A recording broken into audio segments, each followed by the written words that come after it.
There is something deeply unsettling about time, not because we do not understand it, but because we pretend we have more of it than we really do. More tomorrows, more chances, more years. The Persian poet and philosopher Omar Khayyam understood this truth centuries ago, and in the Rubáiyát, he turned it into poetry that still feels painfully real. Khayyam looked at life not as something endless, but as something fragile and passing. To him, human beings live under one great illusion: the belief that time waits for us. We postpone joy.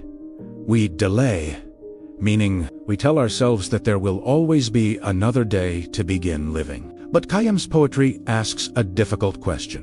What if there isn't? In verse after verse, he reminds us that life moves quietly but relentlessly. The flower blooms in the morning and fades by evening. The sun rises and sets without asking what we manage to do with the hours it gave us. And yet, human beings continue to live as if tomorrow belongs to them. This is Khayyam's dark truth. Time is never truly ours. We borrow it for a day, for a season, for a lifetime, and then, before we fully understand it, it slips away. But Khayyam was not writing only about death. He was writing about presence, about how rarely people truly inhabit the moment they are in. The mind is always elsewhere, in regret, in worry, in plans, in memories. And because of this, people often miss the only thing that is real: the present moment. This is why so much of his poetry turns toward the image of wine, gardens, moonlight, and companionship. These are not simply pleasures.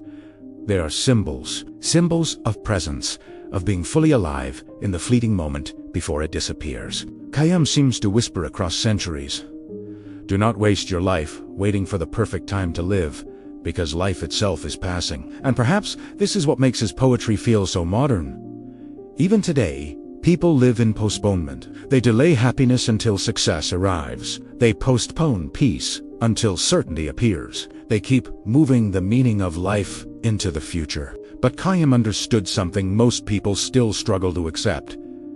The future is an idea.